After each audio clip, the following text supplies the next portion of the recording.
नमस्कार, मैं इस वक्त औरंगाबाद जिले में हूं और आज यहां पर प्रतिनिधि सभा कार्यक्रम हुआ बहुजन मुक्ति पार्टी का। उसी कड़ी में हमारे साथ में बात करने के लिए बहुजन मुक्ति पार्टी के प्रदेश अध्यक्ष A.K. अम्बेडकर साहब हैं और हम इनसे 2024 के लोकसभा चुनाव पर हम बात करेंगे। सर, सबसे पहले आपका स्वागत है हमारे चैनल पर। धन्यवाद आप सभी को। जी सर, पहला सवाल है कि सर बहुजन मुक्ति पार्टी जो आगामी लोकसभा चुनाव 2024 किस भूमिका में होगी? क्या वो महागठबंधन से जुड़ेगी या फिर अकेले चुनाव लड़ेगी? ऐसे हमारी जो पार्टी का यूनिट है और पार्टी के हमारे कार्यकर्ता हैं, तो बिहार प्रदेश में 40 लोकसभा सीटें हैं और 40 लोकसभा में हमारा बहुजन मुक्ति पार्टी का नेटवर्क है, कार्यकर्ता हैं, कैडर हैं और कमेटियां भी हैं। और हमारे कार्यकर्ता अभी विधानसभा स्तर पर, सेक्टर और बूथ कमेटी स्तर पर काम शुरू कर दिए हैं और हर मोर्चे पर हम लोग काम कर रहे हैं। इससे सिद्ध होता है कि बहुजन मुक्ति पार्टी 40 लोकसभा सीटों पर अपनी तैयारी कर रही है। दूसरी बात है कि जो महागठबंधन की बात चल रही है, तो अगर सोच समझ करके तरीके से अगर महागठबंधन बनाया जाता है तो महागठबंधन का भी हिस्सा बहुजन मुक्ति पार्टी होगी, क्योंकि बहुजन मुक्ति पार्टी बार बार बोल रही है कि भारतीय जनता पार्टी को 24 में रोकना है। तो 24 में रोकने के लिए जो इकट्ठा दल हो रहे हैं, तो हम उनके साथ में मिलजुल करके काम करने के लिए तैयार हैं और मिलजुल कर चुनाव लड़वाने के लिए भी तैयार हैं। और आने वाले समय में भारतीय जनता पार्टी को जो घोषणा टेप कार्यक्रम जो चलाना है, उसके लिए भी हम लोग ये फैसला करेंगे और महागठबंधन में हम लोग महागठबंधन तय करके महागठबंधन में शामिल हो सकते हैं और मजबूती से लड़ाई लड़ सकते हैं। और इतना ही नहीं, बहुजन मुक्ति पार्टी 22 राज्यों में हमारी राष्ट्रीय लेवल की पार्टी है, राष्ट्रीय स्तर पर रिकॉग्नाइज पार्टी है। तो 22 राज्यों में बहुजन मुक्ति पार्टी की कमेटियां हैं, यूनिट है, कैडर है, कार्यकर्ता हैं। तो अगर महागठबंधन के लोग अगर बहुजन मुक्ति पार्टी को अगर अपने साथ में लेते हैं और हिस्सेदार अगर उनके बनते हैं, तो 22 राज्यों में हम लोग इस महागठबंधन को साथ समर्थन और सहयोग करने के लिए तैयार हो सकते हैं। अभी जो आरजेडी की पार्टी है और बिहार तक ही सीमित है, जनता दल यूनाइटेड बिहार तक ही सीमित है, कुछ पूर्वोत्तर राज्यों में थोड़ा बहुत है, लोजपा यहीं तक सीमित है, हिंदुस्तान आवामी मोर्चा यहीं तक सीमित है, बसपा उत्तर प्रदेश में सफाया ही हो गया, समाजवादी पार्टी वहीं तक सीमित है, झारखंड मुक्ति मोर्चा वहीं तक सीमित है। तो इस प्रकार से मतलब इनका कहीं दूसरे राज्यों में कोई बोलबाला नहीं है। लेकिन बहुजन मुक्ति पार्टी अगर इस महागठबंधन में शामिल होती है और अगर जो महागठबंधन की तैयारी कर रहे हैं उसमें और वो लोग आमंत्रित करते हैं, तो 22 राज्यों में बहुत बड़ा फायदा हो सकता है, इतना बड़ा होगा।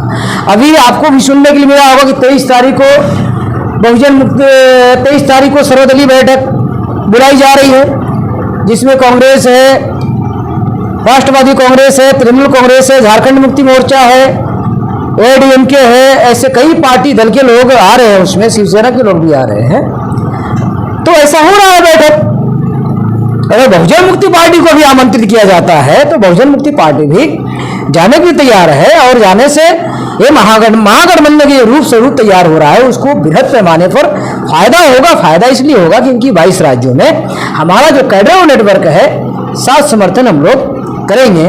तो ये चुनाव मतलब हम ये नहीं चाहते हैं कि भारतीय जनता पार्टी चुनकर आना चाहिए और भारतीय जनता पार्टी को रोकने के लिए अकेले कोई भी कैपेबल नहीं है, चाहे आरजेडी हो, चाहे समाजवादी हो, चाहे बसपा हो, सपा हो या फिर अन्य और भी कोई दल हो, कोई कैपेबल नहीं है। मिलजुल कर ही रोका जा सकता है और रोकने से ही देश हित में, राष्ट्र हित में एक बहुत बड़ी फैसला है। तो राष्ट्र हित में और देश हित में जो फैसला लिया जाएगा, बहुजन मुक्ति पार्टी को स्वीकार है और महागठबंधन में हम शामिल होने के लिए और साथ में मिलजुल कर लड़ाई लड़ने के लिए भी तैयार हैं। सर आप औरंगाबाद ज़िले में हैं, तो औरंगाबाद ज़िले में 2 लोकसभा सीट है। तो इस खास करके औरंगाबाद जो लोकसभा सीट है उसमें एक ही जाति का दबदबा रहा है कई सालों से। तो क्या इस बार क्या लगता है कि इस बार ये जो दबदबा है ये परिवर्तन होगा? इसके लिए तो हमने बहुत बड़ा कोशिश किया है और बहुत बड़ा प्लान किया है, क्योंकि 1952 से लेकर 2019 के चुनाव तक आप देखेंगे आंकड़ा, तो 2 ही घराने के लोग उधर चुन चुन कर आ रहे हैं और केवल एक ही जाति, एक ही बिरादरी जो राजपूत जाति व्यक्ति है, केवल यही 2 घराने के लोग इस सीटें से चुनकर बार बार आ रहे हैं 1952 से लेके अभी तक।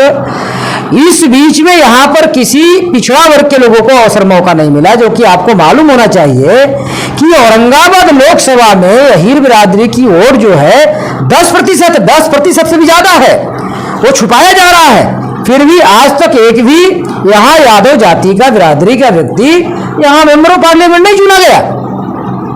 और इतना ही नहीं, यहाँ मुस्लिमों की यहाँ वोट प्रतिशत लगभग 9% है, वो भी नहीं चुना गया।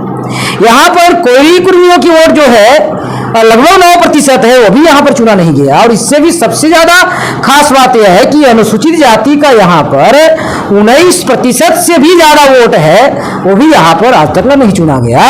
केवल मात्र एक ही जाति बिरादरी, उनका बहुत ज्यादा वोट का नहीं है, केवल चढ़ा बढ़ाकर ही बहुत ज्यादा बताया जाता है। एक ही बिरादरी के लोगों को चुना जा रहा है। इस समीकरण को हमको तोड़ना होगा और बहुजन मुक्ति पार्टी इस रणनीति में लगी हुई है और ये बहुजन मुक्ति पार्टी एक घराने के लोगों को परास्त करने की काम करेगी।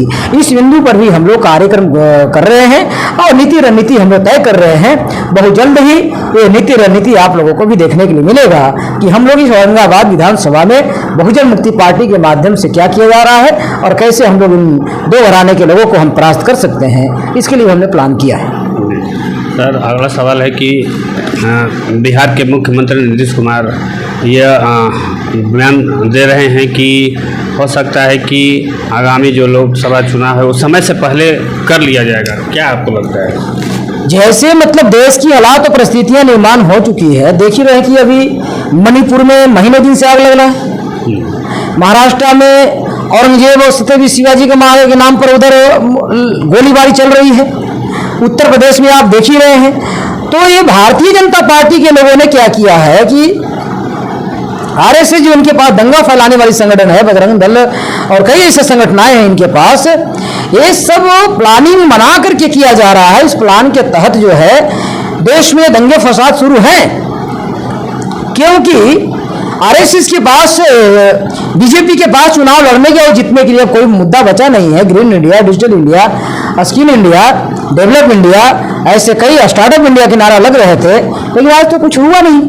बेरोजगारी, किसान आत्महत्या करके मर रहे हैं, मजदूरों के लेबर लॉ चेंज किया गया, किसान के विरोध में कानून बनाया गया, नई शिक्षा नीति लाई गई, जो बच्चे 3 साल में बीए पास करते थे अब वो बच्चे 4 साल में पास करेंगे, जो 3000 में बच्चे पास करते थे अब 30,000 में पास करेंगे। न्याय के लिए खिलाड़ियों का, तो उसके बाद लड़कियों के लिए भी वही समस्या चल रही है। तो ऐसे सारे जो समस्याएं हैं निर्माण हो रही है, इस बीजेपी की सरकार में कोई मुद्दा इनको पास लड़ने और जीतने के लिए कुछ बचा नहीं है, क्योंकि 2 बार जुमलेबाजी कर चुके हैं। अबे जुमलेबाजी से बाज आ नहीं रहे हैं, तो इसलिए इन लोगों ने दंगा फसाद करा करके चुनाव लड़ना चाहते हैं और जीतना चाहते हैं। हिंदू और मुसलमान का मामला खड़ा करके ये नहीं हो सकता। इसलिए ऐसा नीतीश कुमार जी को ऐसी परिस्थितियां नजर आई है, परिस्थितियों को देख करके ऐसा उन्होंने आकलन के आधार पर अपना उनका व्यक्तिगत राय है, और व्यक्तिगत राय कहाँ तक सत्य होता है, कहाँ तक असत्य होता है, तो समय आने के बाद वो पर्दा खुल